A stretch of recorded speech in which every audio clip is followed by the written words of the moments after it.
Shadow of സയൻസിലേക്ക് എല്ലാവർക്കും സ്വാഗതം. ഞാൻ സ്നേഹ. +2 സയൻസ് NCERT ഫിസിക്സ് ടെസ്റ്റിലെ first chapter electric charges and fields ആണ് നമ്മൾ ഡിസ്കസ് ചെയ്യേണ്ടായിരുന്നത്. മുമ്പത്തെ പാർട്സ് കാണാത്തവർ അത് കാണുക. വീഡിയോ ഇഷ്ടമായെങ്കിൽ ലൈക്ക് ചെയ്യുക, സബ്സ്ക്രൈബ് ചെയ്യുക, ഫ്രണ്ട്സിനൊക്കെ ഷെയർ ചെയ്യുക. പ്രീവിയസ് ക്ലാസ്സിൽ നമ്മൾ ഡിസ്കസ് ചെയ്തിട്ടുണ്ടായിരുന്നത് ഇലക്ട്രിക് ഫീൽഡിനെ കുറിച്ചിട്ടായിരുന്നു. ഇലക്ട്രിക് ഫീൽഡ് എന്ന് പറഞ്ഞാൽ എന്താ?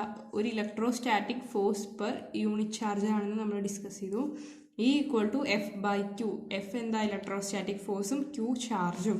അപ്പോൾ അതിൻ്റെ യൂണിറ്റ് എന്ത് വരും? എഫിൻ്റെ യൂണിറ്റ്, അതായത് ഫോഴ്സിൻ്റെ യൂണിറ്റ് ന്യൂട്ടണും ക്യൂയുടെ യൂണിറ്റ് ചാർജിൻ്റെ യൂണിറ്റ് കൂളുംബ് എന്ന് വരും. അപ്പോൾ ന്യൂട്ടൺ പെർ കൂളുംബ് എന്നാണ് എന്ത്? ഇലക്ട്രിക് ഫീൽഡിൻ്റെ യൂണിറ്റ് വരിക. അതിനെ റെപ്രസെൻറ്റ് ചെയ്യണ ലെറ്റർ ക്യാപിറ്റൽ E. ഇനി പറഞ്ഞു ഇലക്ട്രിക് ഫീൽഡിൻ്റെ ഡയറക്ഷൻ. ഇലക്ട്രിക് ഫീൽഡ് ഒരു വെക്റ്റർ ക്വാണ്ടിറ്റി ആണെന്ന് പറഞ്ഞു. അപ്പോൾ അതിൻ്റെ ഡയറക്ഷൻ എന്ന് പറയുന്നത് പോസിറ്റീവ് ചാർജ് ആണെങ്കിൽ, അതായത് പോസിറ്റീവ് Q ആണെങ്കിൽ എന്ത് വരും? പുറത്തേക്കാണ് വരിക. അതായത് പോസിറ്റീവ് പുറത്തേക്ക്, അതായത് റേഡിയലി ഔട്ട്വേർഡ് ആയിട്ടാവും വരിക. അതിൻ്റെ ഇലക്ട്രിക് ഫീൽഡ് എന്ന് പറയുന്നത് പോസിറ്റീവ് ചാർജിൻ്റെ കേസിൽ റേഡിയലി ഔട്ട്വേർഡ് ആണ്, നെഗറ്റീവ് ചാർജിൻ്റെ കേസിൽ റേഡിയലി ഇൻവേർഡ് ആണ്. റേഡിയലി എന്ന് പറഞ്ഞാൽ എന്താ? നേരെ, അതായത് പെർപെൻഡിക്കുലർ ഡയറക്ഷനിലെന്നാണ് അർത്ഥം. അപ്പോൾ എന്താ അതിന് ഒരു ഇതാണ് നമ്മൾ +Q ചാർജ് എടുക്കുകയാണെങ്കിൽ എല്ലാ ഡയറക്ഷനിലും എന്താണ്?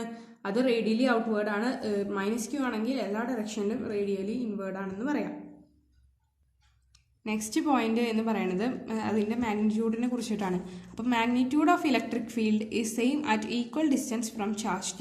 അതായത് ചാർജ് Q ആണ് ഇപ്പോൾ നമ്മൾ എടുക്കുന്നതെങ്കിൽ അതിൽ നിന്ന് ഈക്വൽ ഡിസ്റ്റൻസ് ആയിട്ട് നമ്മൾ കുറച്ച് പോയിന്റ്സ് കൺസിഡർ ചെയ്യുകയാണെങ്കിൽ അതെന്താ? ഒരു സർക്കിൾ ആയിട്ടാവും മാറുക. കാരണം ഇവിടെ നിന്നും ഒരു ഡിസ്റ്റൻസിൽ, പിന്നെ ഇവിടെ നിന്ന് ഒരു ഡിസ്റ്റൻസിൽ, അങ്ങനെ ഈക്വൽ ഡിസ്റ്റൻസിൽ നമ്മൾ കുറേ പോയിന്റ്സ് കൺസിഡർ ചെയ്യുകയാണെങ്കിൽ അതെന്താ? ഒരു സർക്കിൾ ആയിട്ടാവും മാറുക എന്ന് നമുക്ക് കൺസിഡർ ചെയ്യാം.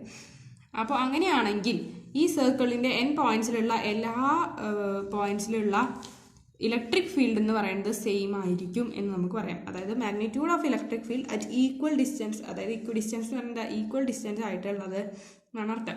അപ്പോൾ ഈക്വൽ ഡിസ്റ്റൻസിൽ നമ്മൾ കുറേ പോയിന്റ്സ് കൺസിഡർ ചെയ്യുകയാണെങ്കിൽ അതിൻ്റെയൊക്കെ എന്താവും? ഇലക്ട്രിക് ഫീൽഡിൻ്റെ മാഗ്നിറ്റ്യൂഡ് സെയിം ആയിരിക്കും എന്നാണ് അടുത്ത പോയിന്റ് പറയുന്നത്. അടുത്ത section electric field due to a system of charges. നമ്മൾ നേരത്തെ കണ്ടു force due to a system of charges ഒക്കെ നമ്മൾ നേരത്തെ കണ്ടു, കൂളംസ് ലോയുടെ ഇക്വേഷൻസ് ഒക്കെ വെച്ചിട്ട്. ഇതെന്ന് പറയുന്നത് electric field due to a system of charges, അതായത് കുറേ ചാർജസ് കാരണം Q1, Q2, Q3 അങ്ങനെ കുറേ ചാർജസ് കാരണം ഉണ്ടാവുന്ന ഇലക്ട്രിക് ഫീൽഡാണ് നമ്മളിവിടെ ഡിസ്കസ് ചെയ്യുന്നത്. അപ്പോൾ ഇലക്ട്രിക് ഫീൽഡ് നമുക്ക് എങ്ങനെ എഴുതാം? E= നേരത്തെ പറഞ്ഞ പോലെ 1/4πε0 Q/r², r ആണെന്ന് നേരത്തെ പറഞ്ഞിട്ടുണ്ടായിരുന്നു. ഇത് മാഗ്നിറ്റ്യൂഡിനെയാണ് റെപ്രസെൻറ്റ് ചെയ്യണത്, ഇത് ഡയറക്ഷനെയാണ് റെപ്രസെൻറ്റ് ചെയ്യണം എന്നുള്ള കാര്യങ്ങളൊക്കെ ഞാൻ നേരത്തെ പറഞ്ഞിട്ടുണ്ടായിരുന്നു. അപ്പോൾ ഒരു Q1 എന്നുള്ള ഒരു ചാർജ് കാരണം ഉണ്ടാകുന്ന ഇലക്ട്രിക് ഫീൽഡിനെ നമുക്ക് എങ്ങനെ റെപ്രസെൻറ്റ് ചെയ്യാൻ പറ്റും? E1 എന്ന് റെപ്രസെൻറ്റ് ചെയ്യാൻ പറ്റും. Q1 എന്നുള്ള ചാർജ് കാരണം ഉണ്ടാകുന്ന ഇലക്ട്രിക് ഫീൽഡിനെ നമ്മൾ E1 എന്ന് റെപ്രസെൻറ്റ് ചെയ്യുകയാണെങ്കിൽ അതിൻ്റെ ഇക്വേഷൻ എന്ന് പറഞ്ഞിട്ട് എന്ത് വരും? 1/4πε0 Q1/r1p എന്ന് നമുക്ക് എടുക്കാം. എന്തുകൊണ്ടാണ് ഈ r1p എന്ന് പറയുന്നത്? അതിൻ്റെ ഡിസ്റ്റൻസ് ആണ്. അതായത് ഒരു പോയിന്റ് P എന്നുള്ള പോയിന്റ് വെച്ചിട്ടാണ് നമ്മൾ ഇതിൻ്റെയൊക്കെ ഇലക്ട്രിക് ഫീൽഡിനെ കണക്കാക്കുന്നത്. അപ്പോൾ ഈ പോയിന്റ് Pയും ഈ Q1ഉം ആയിട്ടുള്ള ഈ ഡിസ്റ്റൻസ് ആണ് എന്ത്? r1p എന്ന് പറയുന്നത്. അപ്പോൾ r1p², r1p ക്യാപ് എന്ന് നമുക്ക് പറയാൻ പറ്റും. അപ്പോൾ E1 എന്ന് പറയുന്നത് 1/4πε0 Q1/r1p², r1p ക്യാപ് എന്ന് പറയാൻ പറ്റും. അപ്പോൾ E2 എങ്ങനെയാണ് നമ്മൾ എഴുതുക? E2 എന്ന് പറയുന്നത് എന്താ? Q2 കാരണം ഉണ്ടാകുന്ന ഇലക്ട്രിക് ഫീൽഡ്. അതെന്ത് വരും? 1/4πε0 Q2/r2p², r2p ക്യാപ് എന്ന് വരും. അപ്പോൾ ഇതിൻ്റെ ടോട്ടൽ സം എന്ന് പറയുന്നത് എന്താവും? ഇൻഡിവിജ്വൽ ഇലക്ട്രിക് ഫീൽഡിൻ്റെ വെക്റ്റർ സം ആയിരിക്കും. അപ്പോൾ നമുക്ക് എങ്ങനെ പറയാം? ടോട്ടൽ E എന്ന് പറയുന്നത് E1 പ്ലസ് ടോട്ടൽ E എന്ന്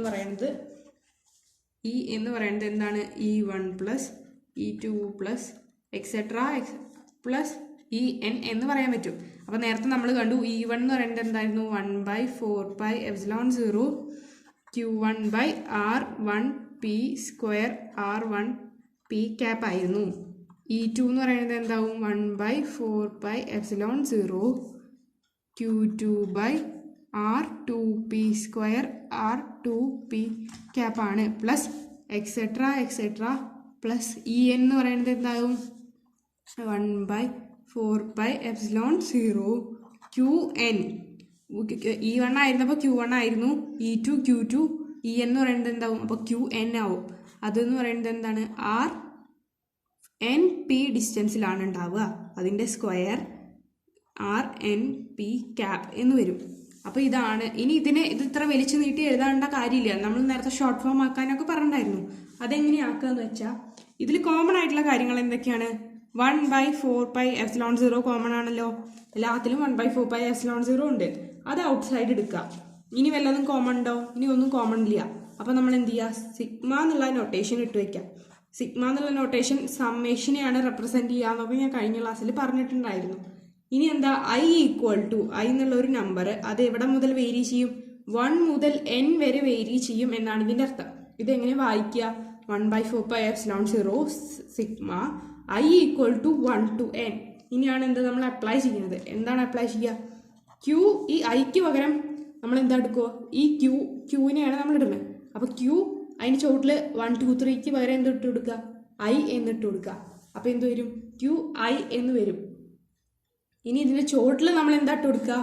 ഈ R1 2 3 R അതേപോലെ ഇടുക, സ്ക്വയറും അതേപോലെ ഇടുക. ഇനി 1P 2P 3P അങ്ങനെയാണ് പോണത്. അതിന് പകരം നമ്മൾ എന്തിടുക? IP എന്നിടുക. ഈ എന്നിനൊക്കെ പകരം എന്തിട്ട് കൊടുക്കുക? I എന്നുള്ള ആ ഒരു നമ്പർ ആൽഫബറ്റ് സബ്സ്റ്റിറ്റ്യൂട്ട് ചെയ്ത് കൊടുക്കുക. എന്നിട്ട് ക്യാപ്പും, അതായത് RIP ക്യാപ്പ് ഇങ്ങനെ കൊടുത്താൽ നമുക്ക് ഈ ഒരു ഇക്വേഷനിൽ നിന്ന് ഈ കംപ്ലീറ്റ് ഇക്വേഷനെ ഡിറൈവ് ചെയ്യാൻ പറ്റും. അപ്പോൾ ഫോർ എക്സാമ്പിൾ ഇപ്പോൾ നമ്മൾ ഐക്ക് 1 എന്ന വാല്യൂ നമ്മൾ ഇട്ട് കൊടുക്കുകയാണെങ്കിൽ നമുക്ക് എന്ത് കിട്ടും? 1/4πε0 Q1/R1P² R1P ക്യാപ് എന്ന് കിട്ടും. മനസ്സിലായോ? ആ ഐക്ക് 1 എന്നാണ് നമ്മൾ ഇട്ട് കൊടുക്കുന്നത് വെച്ചാൽ നമുക്ക് എന്ത് കിട്ടും? ഇങ്ങനെ കിട്ടും. ഇനി സപ്പോസ് ഐക്ക് നമ്മൾ 2 ആണ് ഇട്ട് കൊടുത്തെങ്കിൽ എന്ത് വരും? 1/4πε0 Q2/R2P² R2P ക്യാപ്പ് എന്ന് കിട്ടും. ഇത് എന്താണ്? 2 ചാർജസ് ഉള്ള കേസാണ് ഈ ഇക്വേഷൻ തന്നെ. ഒരു ചാർജുള്ള കേസാണ് എന്ത്? ഈ ഇക്വേഷൻ. അപ്പോൾ n ചാർജുള്ള കേസാണ് എന്ത്? ഈ ഫൈനൽ ഇക്വേഷൻ. ഇതൊക്കെ സമ്മ ചെയ്ത് കിട്ടണതാണ് എന്ത്? n ചാർജസ് ഉള്ള കേസിലുള്ള ഫൈനൽ ഇക്വേഷനാണ് എന്ത്? ഈ ഇക്വേഷൻ എന്ന് പറയുന്നത്. അതായത് n ചാർജസ് ഉണ്ടെങ്കിൽ ഇലക്ട്രിക് ഫീൽഡിൻ്റെ അതായത് ടോട്ടൽ ഇലക്ട്രിക് ഫീൽഡിൻ്റെ എക്സ്പ്രഷനാണ് എന്ത്? ഈ ഇക്വേഷൻ കൊണ്ട് റെപ്രസെൻറ്റ് ചെയ്യുന്നത്. അപ്പോൾ നമുക്ക് എന്ത് പറയാം?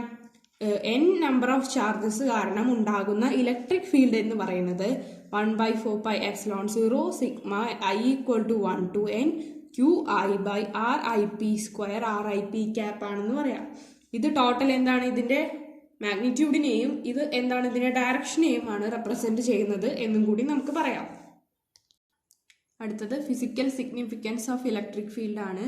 ഫിസിക്കൽ സിഗ്നിഫിക്കൻസിനെ കുറിച്ച് പറയുകയാണെന്ന് വെച്ചാൽ ഇലക്ട്രോസ്റ്റാറ്റിക്സിൽ അതിന് അത്ര വലിയ സിഗ്നിഫിക്കൻസ് ഒന്നും വരുന്നില്ല. എന്നാൽ ടൈം ഡിപ്പെൻഡൻറ്റ് മാഗ്നറ്റിക് ഫിനോമിനയിലാണ് ഇതിൻ്റെ ഫുൾ ആപ്ലിക്കേഷൻസ് കിടക്കുന്നത്. അതെന്താണെന്നൊക്കെ ഫിസിക്സിൻ്റെ ഒരു വേറെ ബ്രാഞ്ച് തന്നെ ഉണ്ട്. ഇലക്ട്രോ മാഗ്നറ്റിക്സ് എന്ന് പറഞ്ഞുള്ള ഒരു ബ്രാഞ്ച് ഉണ്ട്. അതിൽ ഡീറ്റെയിൽ ആയിട്ട് അത് പറയാനൊക്കെ ഉണ്ട്. നിങ്ങൾക്ക് അത് അധികം പഠിക്കാനില്ല. നിങ്ങൾ എന്ത് മാത്രം ഓർത്താൽ മതി, ഈ അത് ഒരു ചാർജ് Q1 എന്ന് പറഞ്ഞിട്ടുള്ള ഒരു ചാർജ് ആക്സിലറേറ്റഡ് മോഷനിലാണെങ്കിൽ അതൊരു EM വേവ്സ്, അതായത് ഇലക്ട്രോ മാഗ്നറ്റിക് വേവ്സ് പ്രൊഡ്യൂസ് ചെയ്യുന്ന പറയുന്നത്. അതായത് Q1 പറഞ്ഞിട്ടുള്ള ഒരു ചാർജ് ആക്സിലറേറ്റഡ് മോഷനിലാണെങ്കിൽ അത് ഒരു ഇലക്ട്രോ മാഗ്നറ്റിക് വേവ് പ്രൊഡ്യൂസ് ചെയ്യും. EM വേവ്സ് എന്ന് പറഞ്ഞിട്ട് ഒരു ചാപ്റ്റർ തന്നെ നിങ്ങൾ പഠിക്കേണ്ട, അത് ഈ ടെക്സ്റ്റിൽ തന്നെ വരുന്നുണ്ട്. EM വേവ്സ് എന്ന് പറഞ്ഞിട്ടുള്ള ഒരു ചാപ്റ്റർ പഠിക്കേണ്ട. അതിൽ ഡീറ്റെയിൽ ആയിട്ട് നിങ്ങൾ എന്താണെന്നൊക്കെ പഠിക്കും. അപ്പോൾ EM വേവ്സ് പ്രൊഡ്യൂസ് ചെയ്യും. ഇത് എന്നിട്ട് എന്ത് ചെയ്യും? സിയുടെ സ്പീഡിൽ, സി എന്ന് പറഞ്ഞാൽ എന്താ? ലൈറ്റിൻ്റെ സ്പീഡിൽ ട്രാവൽ ചെയ്യും എന്നാണ് പറയുന്നത് EM വേവ്സ്.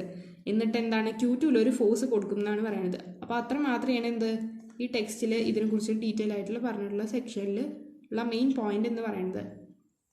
Q1 എന്നുള്ള ചാർജ് ആക്സിലറേറ്റ് ചെയ്തിട്ട് EM വേവ്സ് പ്രൊഡ്യൂസ് ചെയ്യും. അത് സ്പീഡ് ഓഫ് ലൈറ്റ്, അതായത് സ്പീഡ് ഓഫ് ലൈറ്റിൽ പ്രൊപ്പോഗേറ്റ് ചെയ്യും. എന്നിട്ട് എന്താണ്? Q2 എത്തുമ്പോൾ ഒരു ഫോഴ്സ് അതിൽ എക്സേർട്ട് ചെയ്യും എന്നാണ് പറയുന്നത്.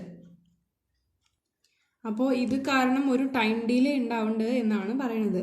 അപ്പോൾ ഇത് ഈ ഒരു കൺസെപ്റ്റ് ഡീറ്റെയിൽ ആയിട്ട് എക്സ്പ്ലെയിൻ ചെയ്യാൻ വേണ്ടിയിട്ടൊക്കെയാണ് എന്ത് ഫീൽഡിൻ്റെ സിഗ്നിഫിക്കൻസ് വരുന്നത്. അപ്പോൾ മൈക്കൽ ഫെറഡേ എന്ന് പറയുന്ന ഒരു സയൻറ്റിസ്റ്റ് ആണ് എന്ത് ഈ ഫീൽഡിൻ്റെ കൺസെപ്റ്റ് ഇൻട്രൊഡ്യൂസ് ചെയ്തിട്ട് ഇതിനെക്കുറിച്ചൊക്കെ ഡീറ്റെയിൽ ആയിട്ട് എക്സ്പ്ലെയിൻ ചെയ്തിട്ടുള്ളത്. അപ്പോൾ ഈ സെക്ഷനിൽ നമ്മൾ എന്തൊക്കെ പഠിച്ചു? ഇലക്ട്രിക് ഫീൽഡിൻ്റെ കുറച്ച് പോയിന്റ്സ് പഠിച്ചു. അതേപോലെ എന്ത് പഠിച്ചു? Electric field due to a system of charges പഠിച്ചു. ഈ ഇക്വേഷൻ ഓർത്ത് വയ്ക്കുക, ഈ ഇക്വേഷൻ ആവശ്യമുണ്ട്. അതേപോലെ എന്താ നമ്മൾ force due to a system of charges പഠിച്ചു, ആ ഇക്വേഷനും ആവശ്യമുണ്ട്. എന്തുകൊണ്ടാണ് ഇത് ആവശ്യം, ഇതിന് ഇത്ര സിഗ്നിഫിക്കൻസ് വരുന്നതെന്ന് വെച്ചാൽ ഇതിന്ന് നമുക്ക് ചാർജസ് എത്ര ചാർജിൻ്റെ വേണമെങ്കിലും ടോട്ടൽ ഇലക്ട്രിക് ഫീൽഡ് കാൽക്കുലേറ്റ് ചെയ്യാൻ പറ്റും ഈ ഒരൊറ്റ ഇക്വേഷൻ വെച്ചിട്ട്. അപ്പോൾ ഈ സെക്ഷൻ ഇത്രയേ ഉള്ളൂ. നെക്സ്റ്റ് സെക്ഷനിൽ ഇലക്ട്രിക് ഫീൽഡ് ലൈൻസ് എന്താണെന്നൊക്കെ ഡീറ്റെയിൽ ആയിട്ട് പറയാം. Thank you.